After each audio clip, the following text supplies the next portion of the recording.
So I mentioned earlier, guys, check out my podcast I just did with Megan Amber's Megan the Impact on X.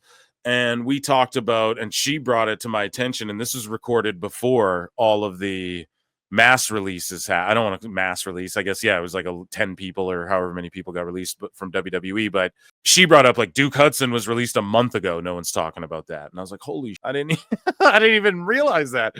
So another one was Elektra Lopez happened after the fact, or maybe during the same time, but she just didn't leak, right? We don't know. I don't know. I think I have that on the soundboard now, don't I? I'm botching here. So, yeah. I don't know! You know, I just want to bring that up. Duke Hudson released, Elektra Lopez released. I'm not going to be like, see them in TNA or whatever. I don't know. Those are two people that I'm not shocked or worried about, or like, I don't really care. Chase U, I think, ran its course. It peaked in NXT. I think they know that. I'm surprised Andre Chase wasn't released, and not to hate on him before Duke Hudson, though. Right, but they saw the program with Ridge Holland and all that, and I guess Ridge Holland really stepped it up, because that's a guy everybody said would be on the chopping block and may have been at one point. Thea Hale is still in WWE, of course. You got to keep her. She's a protege, as Brendan Shaw would say, but a prodigy, in my opinion. Very young and just light years ahead of where she should be at. And again, someone who with the Chase U stuff possibly could have peaked. Now, maybe in her 30s with the knowledge and the skill she has, you know, hopefully time permits, she stays healthy and they use her correctly. And Elektra Lopez, I mean, I don't know why they couldn't figure out the whole lucha warfare thing. They did a little bit of it, but you have the LWO, then you have these other groups. It's like, hey, just give Dave Meltzer his 12-star fantasy, but CMLL fantasy matches, you know, let him yeet all over the papers in his office, right? And let him get that one out as well, because it would be undeniable. And just do the lucha warfare thing. I don't know. Maybe it got up with Ray not being available. Maybe they just don't, you know, because a lot of people are saying, well, Cruz del Toro and them are still there. I'd look out if I was them, but I don't know, man. Those LWOs are selling shirts. Now, they don't need those guys for the LWO shirts to sell shirts. They don't need anyone for those to sell shirts, but yeah, they're good talents too. But like Joaquin Wild is getting older now. I think he's like 40 or 42, if I'm not mistaken. I don't mean to like, and we're not being ageist here, okay? I'm just saying, for him to, you know, I can't imagine he's getting paid a whole lot, and then he's probably happy with like the extra merch money coming in that they got to divvy up a bunch of ways, I'm sure. But ultimately, I don't think it's all doom and gloom. I think a lot of these people are still like Los Garzas. They shot all the Netflix promo stuff with them. You didn't see Netflix stuff with some of these names that got released, you know, other than maybe like Sonya Deville. But here's the thing. She just was on. I'm sure if she was like, hey, I'll take less money, I'm sure they'd still sign her. I'm sure they'd sign her again down the line. You know, she just had a bigger deal. A Vince deal, pal. Anyways, though, it's going to the current news. Penta speaks on how Cero Miedo with Giga Chad Van Vliet is not just a catchphrase and inspires people to never stop chasing your dreams. The lifestyle, you know, because I know a lot of people in different parts told me, hey, Penta, thanks for the Cero Miedo. I conquered the cancer, some different, you know, different things about like how you've inspired all these people. Yeah. When I hear this, it's like, okay, I know what is my responsibility in my shoulders. Okay, I need to improve every day, my body, my mind, my heart, my soul, everything, you know, because I know a lot of people, I inspire a lot of people, you know. The Cero Miedo is, this phrase is like lifestyle. Now, hell yeah, it's the lifestyle. I start with me, and now everyone. Yeah, go and check out Insight. Chris Van Vliet, subscribe to his channel, subscribe to CVV Clips as well. He says that Penta goes on to say that being in WWE has always been the goal for him. It's his dream, brother. My dream brother. Was WWE always my dream brother? Was WWE always the goal, always the dream for you? Of course. It's the best company in the world. And same with the Costco guys. Was there a point? Shout out Big Boom AJ. I can't do a Spanish Latino accent. In your career when you thought maybe this isn't going to happen, maybe I won't get to WWE? Nah, never. Never doubted about me about my talent, about my energy, about my passion for this sport. Yeah, I think this is the best formula for to be here. And he can just talk. Let him go, dude. So as you guys can see here at Main Event, which I guess they taped before Raw or I don't know when, here's the problem. Get rid of this show or change the name back to Superstars or call it Heat or Velocity or something. Get rid of this. You can't have Saturday Night Main Event and then have your dark match show called WWE Main Event. That Triple H, rebrand this now. Call it Superstars again at least or something. God damn it. They need to bring back, with this bloated roster, bring back Heat and Velocity. Heat is the Raw B show. Velocity is the Netflix B show. And then you put it, the SmackDown B show like it used to be. Have it on Netflix exclusive or on YouTube. Or one on YouTube, one on Netflix, whatever you got to do. But here's Penta being joined by George Kittle in the ring after his match on Main Event. Oh, Main Event? It's where you go to die. Watch the sickos be like, oh, Main Event? Grayson Waller versus Penta? Penta already on Main Event?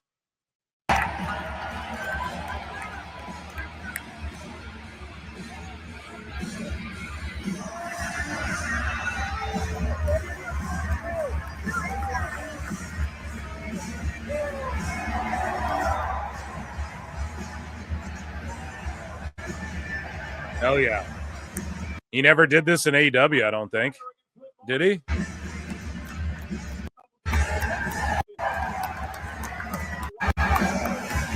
And look at all the people in the seats for Main Event already. I don't know what part or where they filmed this or what day this is on or if this was tonight. And they changed the set quickly. I have no clue, but they do the old school mats for this Main Event as well. So excellent stuff. So Zeta Steel, an indie talent with lots of popularity, I believe was WWE ID'd, was at the Performance Center with a custom jacket. And yeah, I think she's coming in full force into that NXT women's division. Start a women's show. Hey, do a weekly women's show. That's what they have to do, is a weekly women's show where main roster, where it's mostly NXT, but main roster women go there too. And like the tag titles are defended there. And that's where you get the crossovers and all of that. Okay. I just think that's the move, dude. I don't know where you do it because, yes, I agree. I think Awful Wrestling was like, don't do it, Phil. And he's like, because if the ratings don't stack up, like let's say it does less than Dynamite, then that's going to be, oh, the women in WWE don't draw. But you know what? I don't buy it. I think the women in WWE would outdraw it. Would outdraw AEW right now. I'm not trying to knock AEW, but we're just talking about that's the culture online. That's what would happen. You bring it in Zeta Steel too. Like, holy, there's so many women. Just do a show. Do the PLE once a year, right? And just tie it in. Make it like appointment viewing. Like, or maybe that's not the move. Maybe I'm wrong on that in the long-term vision. Right. But what do we do? Add another hour of television or something? Like, how do we? The influx is insane. I think you could do their own show. But again, you want to paint the picture. They're equal to the men, and they are. You know, I'm the first one to put that over as far as there are women, and Charlotte Flair outdraws a bunch of dudes. Now, it's just the way it is. Right. There's lots of women talent who outdraw lots of dudes. Whereas back in the day, that would be like the exception. You know, if you got to be like Sable would come in or like a Sunny, or it's like one at a time. Whereas now you have like a handful of women that can outdraw a handful of dudes, outwork a handful of dudes. So, yeah, I don't know. Shout out Zeta Steel. I don't know why it made me go off on that tangent, but we definitely, or AEW do it. Someone be innovative and just go, we'll just do a women's show on YouTube once a week. You know, someone just pull the trigger on that. I think that's the move right now. I think it's in demand. And if it doesn't work, okay, I'm wrong. And I'll gladly say that. But anyways, Penta Cero Miedo, WWE. So I don't know if he has like two Twitters, guys. So I think he has his normal one. And then I think this is one he made for the fact he's in WWE, or this is just a fan account. I don't know, but I followed them. They posted this clip, though, of just basically the meaning behind Penta's mask. Can you tell me what the meaning behind your mask is? This mask represents my culture, and the dragon is for me is like my god. The color, the black color, is my best color for me because I think the black is like serious. The black is like more fancy for me. So this style, like ninja style, because I love the ninjas too. You know, it's like couple things about my real personality. This is Yeah, to me, he is La Parka mixed with Ultimo Dragon is sort of how, and then his brother is sort of like that to me too. I've always seen him as sort of like Rey Mysterio mixed with Ultimo Dragon a little bit. So you can tell they have that influence. the mask, the Penta. The stars, you know, the ninjas too. But the most important thing, Or like the Japanese influence. my mask is the dragons. Can you tell me what the And like the dragons and all that. I love it. I love that so much. I'm such a Pentamark, dude. Here we go. So, ringside news again, which who knows? He's a liar, I guess, right? A drunken liar. So, Nikki Bella's WWE return and bringing up Brie Bella sparks a challenge from the Tonga twins, who are talking a lot, and they're around the PC, but I don't know if they're trying to work their way into, you know, get the social media presence, to work their way into like sign them. But they were in, what was it? Was it called? I forget what the promotion was called. WoW, I believe. Yeah. And I would like to see them in there. And I'm not even saying do the whole women's bloodline thing, but they need teams. But then they're releasing halves of teams and chat. So I don't really know. I talk all that about them developing the tag teams. And with the women, do they just drop those belts down to NXT? Like, what do they do with them? Start a women's show where it's the only crossover, right? Because I don't want to see Bianca with the tag belt. No, I want to see her and Naomi cook with a team and then build up heat and have a women's tag title match at WrestleMania that stands the test of time. Daddy. So the Tonga twins would be awesome. I don't know. I know like Nia Jax doesn't need heaters or whatever, but she was teasing the women's bloodline thing. I'm always putting it over. Let's say you don't go that direction. Maybe Ava goes to main roster and manages the Tonga twins. So that could be something. Fantasy Mark booking it. But yeah, I don't know. The twins versus the twins, a little twin magic. I'm down with it, Daddy, but you got to build up to it. Can't just do it out of nowhere. And again, the Bella, like, okay, let's say the Bella twins come back. I'd put those tag straps on them just for like the marketability, whatever. I'd introduce new belts as well. They just look kind of, I'd reestablish that division and do it on the backs of a team. I was hoping they'd do it on the backs of Isla Dawn and Alba Fire. Nope. I'm still crying about that. That's the one that hurt me the most, right? I know everyone's like, oh, nobody cares about these people you pretend to care. Yeah, I'll be honest. Like Sonya Deville, I'm not losing sleep over her being released. Isla Dawn, I kind of am. That to me was like, whoa, are you kidding me?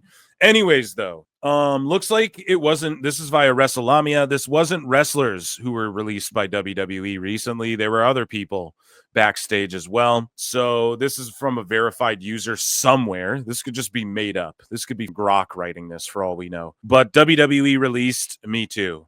So this person writes, up until Wednesday, I was a video editor for their social medias. Out of nowhere, they called me about some budget cuts and terminated my contract early. I'm heartbroken. I've been a huge fan, and this was my dream job. My desk was decked out, and I was so proud of my job. This is just me ranting and looking for support from a community I've been a part of, I guess. Hopefully better things are coming. Yeah, right now, apply to AEW for their social media department. Apply to GCW or something, even as a freelancer. Just hit up these indies and go, yo, I worked with WWE. Here's my rate. Let me help you. Help me help you. Maybe even take a bit of a hit. Maybe even take a bit of a hit on the wall for a second to put yourself out there. Or maybe you're way ahead of me in the game. I don't know. But just put yourself out there right away off the back of this. If this is true, you have that on your resume now. Don't let it sit and fester and be an angry person. Go look at like YouTubers and who need social media. You know, there's who need people doing social. There's a million things. Go hit up Fox, the USA people or whatever. I don't know. Just start sending your out there. Don't be afraid to send DMs right now. That'd be the best way to do it. And if you weren't at your job, then you have a reference too, right? Be like, you can call the King of Kings. Triple H picks up the phone. He was we fired him because he was the drizzling. So Elektra Lopez released on Friday.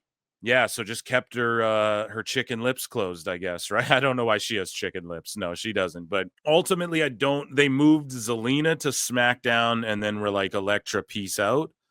you know, because I thought they were going to mix it up more, right? Because they were kind of feuding before. Am I wrong about that? I thought they had crossed paths before. Maybe I'm wrong about that earlier on, but yeah, I don't know.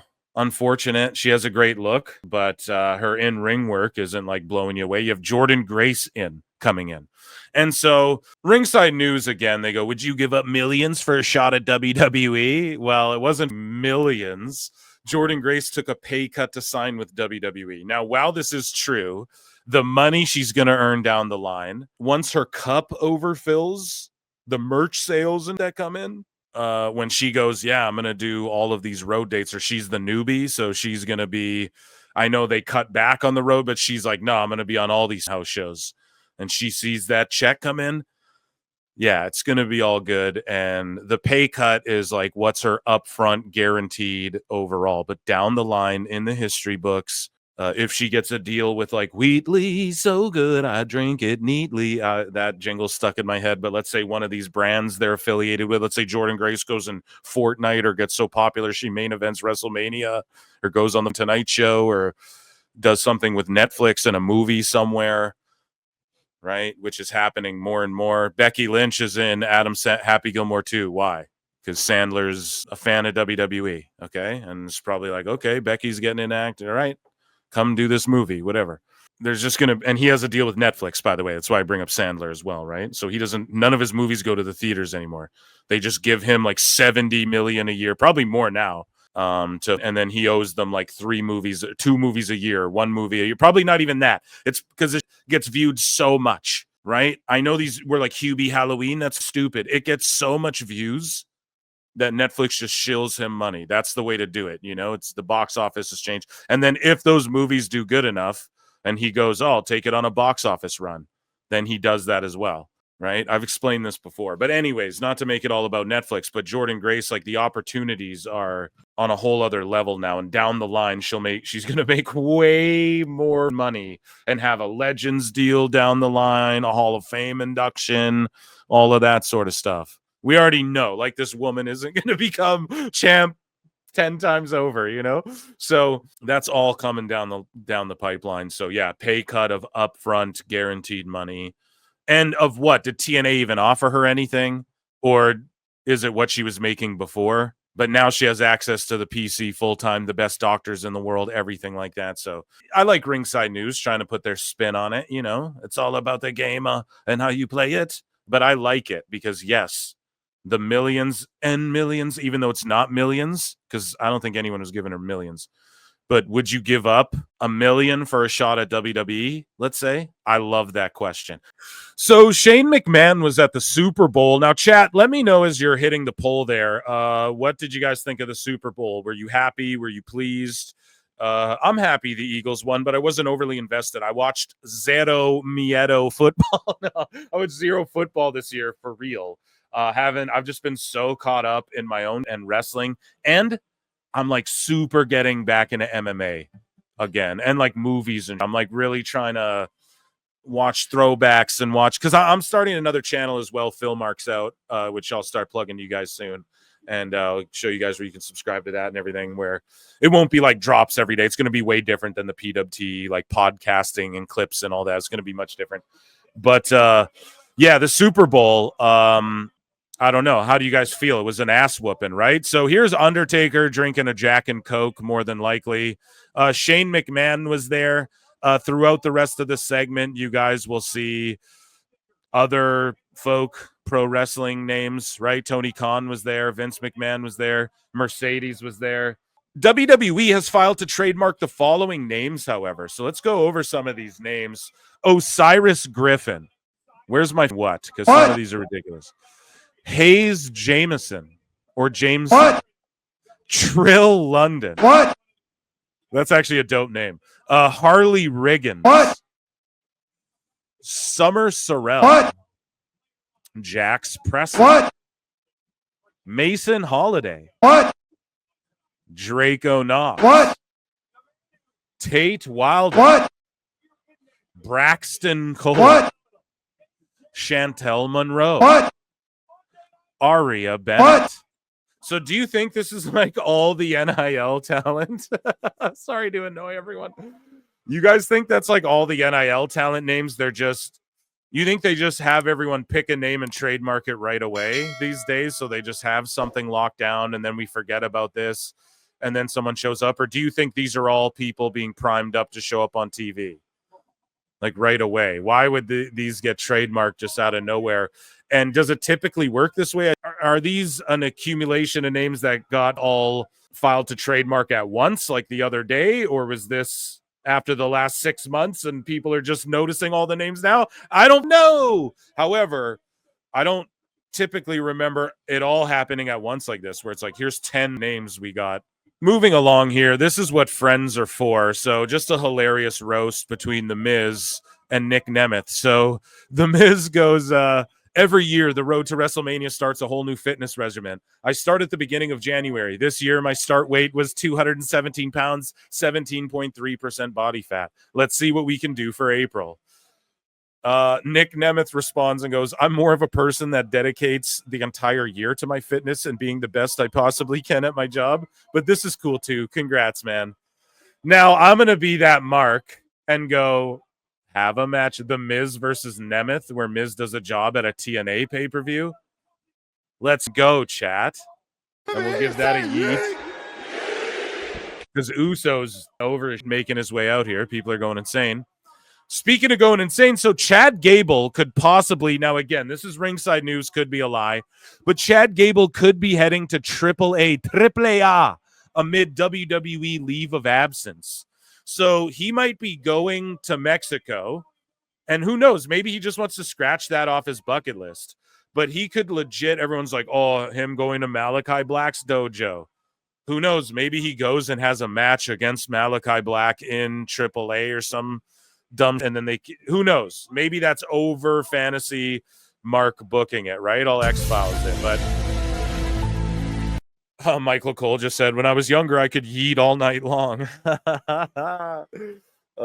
So Chad Gable at AAA, that could be amazing. Meltzer, of course, and CMLL and Tony Khan, the best at retaining casuals, are partnered up. So Gable going there and wrestling some luchas, that could be awesome. Also, they're eyeballing up like Dr. Wagner and stuff like that. So maybe a way to bring Dr. Wagner is you have him. I think he was just in Noah. Maybe you have him wrestle in AAA against Gable, and then you bring them both over, something like that. However, Gable's got to get some wins, and he's got to come back, and American Made has got to be, or this whole thing's made up, but if this is the case, this would be amazing, right? But American Made's really got to get there together. He's like, I want to see the Creeds winning titles and Ivy Nile winning titles. Okay, well, good luck.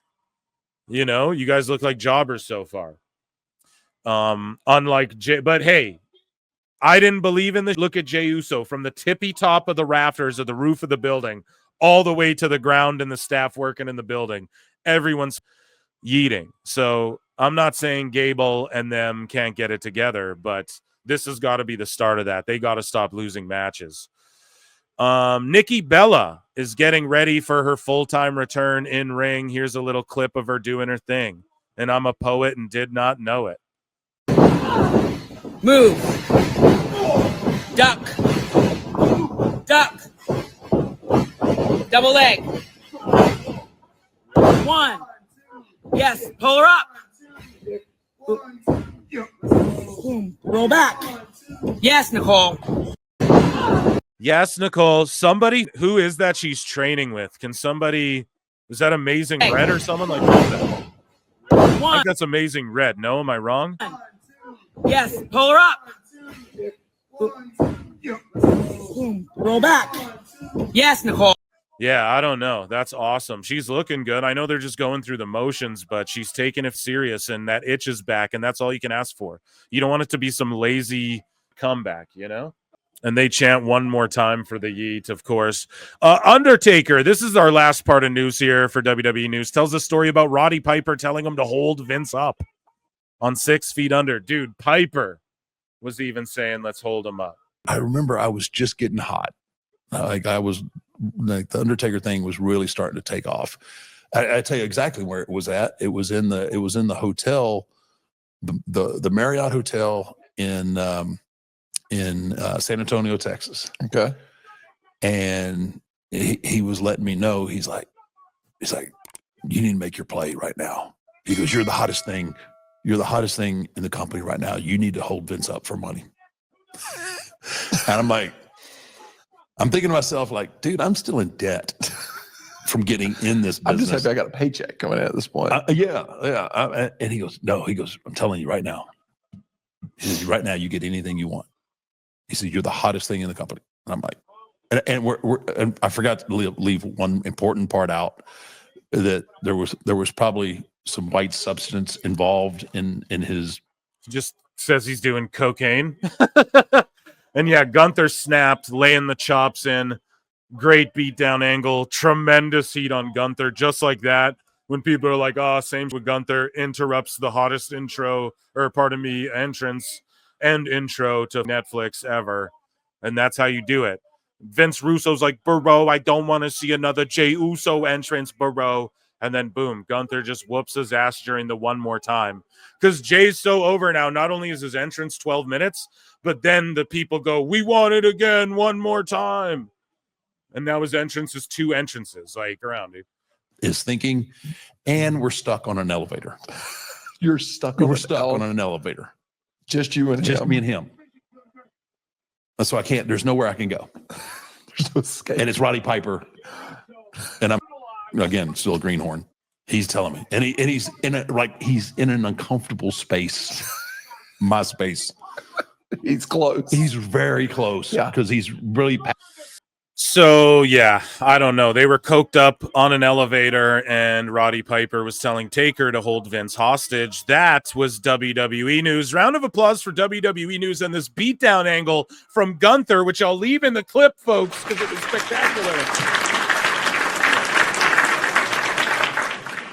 And Gunther salivating and hit him with a power bomb, and again, just getting brilliant heat. And everybody's going to want to see this. All the casuals are going to want to see this.